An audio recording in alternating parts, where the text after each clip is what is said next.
जय हिंद दोस्तों। आइए जानते हैं महाराष्ट्र के खासदार अमोल कोल्हे द्वारा लिखी गई कुछ काव्य पंक्तियों को जो बयां करती है करोड़ों मिडिल क्लास लोगों के मन की बात। इसलिए बहुत संक्षेप में अपनी बात कहूंगा। महामहिम राष्ट्रपति जी ने अपने अभिभाषण में प्रयागराज में चले महाकुंभ की भी बात की और वैसे ही मिडिल क्लास की भी बहुत बात की। तो इस मिडिल क्लास के नजरिए से महाकुंभ क्या है, इस पे कुछ पंक्तियां लिखी है, वही पंक्तियां मैं सुनाना चाहूंगा। आजकल खुद के हिंदू होने पर मैं कुछ ज्यादा ही गौरवान्वित महसूस कर रहा था। आजकल मेरे हिंदू होने पर मैं कुछ ज्यादा ही गौरवान्वित महसूस कर रहा था।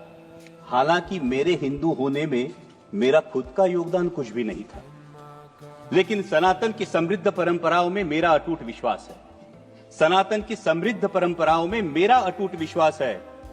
वैसे भी देश प्रेमी कहलवाने के लिए हिंदुत्व का प्रदर्शन हो, यह आज का राजनीतिक माहौल है। सनातन के विराट वैश्विक अनुभव के साथ पाप धोने का अनोखा अवसर था। महाकुंभ में सनातन के विराट वैश्विक अनुभव के साथ पाप धोने का अनोखा अवसर था। इसीलिए लाखों श्रद्धालुओं की तरह मैं भी उस दिन प्रयागराज महाकुंभ में था। दिल्ली से आती जमुना में चुनावी जुमलों का प्रभाव था। दिल्ली से आती जमुना में चुनावी जुमलों का प्रभाव था। बिहार जाने वाली धारा में बजट का कुछ ज्यादा ही बहाव था। लेकिन लुप्त रही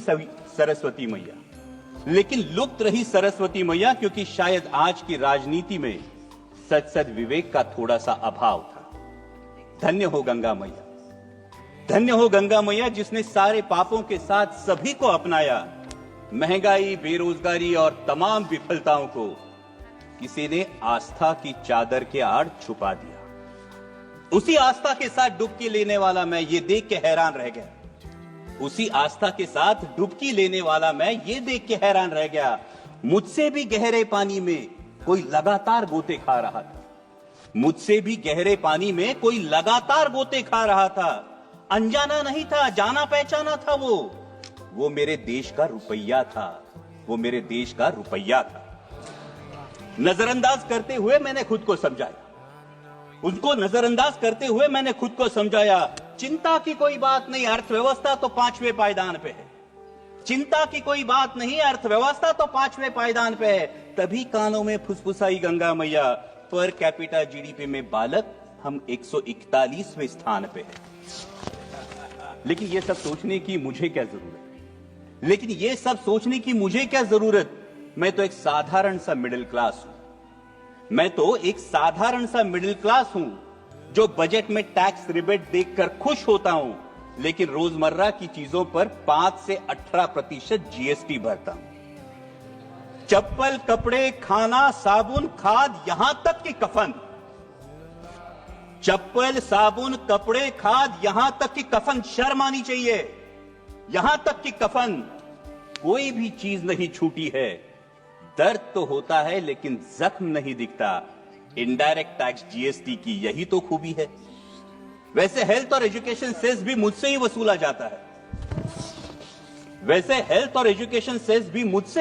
जाता है। लेकिन पढ़ाई के लिए प्राइवेट स्कूल और इलाज के लिए प्राइवेट अस्पताल में भर्ती होना पड़ता है। खुद की गाड़ी पर जीएसटी और रोड टैक्स भी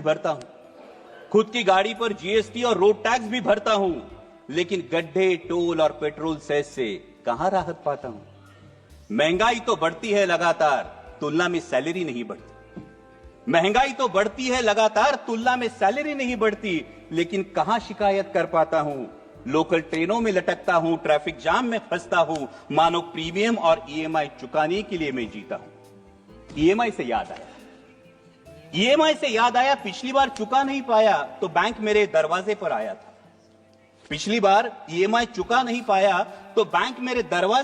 था। उसी बैंक से करोड़ों की ऋण माफी लेने वाला पूंजीपति कुछ दिन पहले ही शाही स्नान कर चुका था। गुस्सा तो आता है, पर कर भी क्या सकता हूं। ज्यादा से ज्यादा ताव में सोशल मीडिया पर लिख देता हूं, क्योंकि मैं हूं ही कौन, मेरा वजूद क्या। मैं एक साधारण सा मिडिल क्लास हूं। लेकिन विचारों की श्रृंखला को तोड़ अगली डुबकी लेने ही वाला था। तभी कानों पर शोर आया, पुण्य की आस में आया हर कोई, जिंदगी की सांस के लिए भागता नजर आया। पुण्य की आस में आया हर कोई, जिंदगी की सांस के लिए भागता नजर आया। भगदड़ में हाथ से हाथ छूट गए, अपनों से अपने बिछड़ गए, सपने सारे बिखर गए, इंसानों तले इंसान कुचल गए। जहां सजा था आस्था का उत्सव, वही अब मौत का तांडव उफान पर था। जहां सजा था आस्था का उत्सव, वही अब मौत का तांडव उफान पर था। लेकिन प्रशासन लाशों से ज्यादा अपनी नाकामी और विफलता को ढकने में तत्पर था। कितने खोए, कितने मरे, कितने लापता, कितने खोए, कितने मरे, कितने लापता। लोगों के साथ सरकारी आंकड़ा भी गायब था। शासन प्रशासन हर कोई चुप्पी छादे, शासन प्रशासन मीडिया हर कोई चुप्पी साधे। शायद किसी के लिए मानवता से ज्यादा इवेंट होना जरूरी था। ये इवेंट होना जरूरी था। मानो महाकुंभ की आस्था की आड़ में, मानो महाकुंभ में आस्था की आड़ में सत्ता की लालसा मचल रही थी। गंगा किनारे इंसानों के बाद अब इंसानियत कुचल रही थी। थर्राई गंगा मैया, थर्राई गंगा मैया फिर संभल कर बोली, किनारे पर लाशों के अंबार नए नहीं है मेरे लिए, किनारे पर लाशों के अंबार नए नहीं है मेरे लिए। पाप तो धो दूंगी तुम्हारे, लेकिन यह वचन देना होगा कि इस सत्ता की लालसा में एक दिन लोकतंत्र भी लाश न बन जाए। ध्यान रखना होगा तुम्हें भारत के भविष्य के लिए, भारत के भविष्य के लिए। भावभीनी नजरों से मैंने आखिरी डुबकी लगाई, भावभीनी नजरों से मैंने आखिरी डुबकी लगाई। पापों का तो पता नहीं, अंधभक्ति की पट्टी जरूर खुल गई।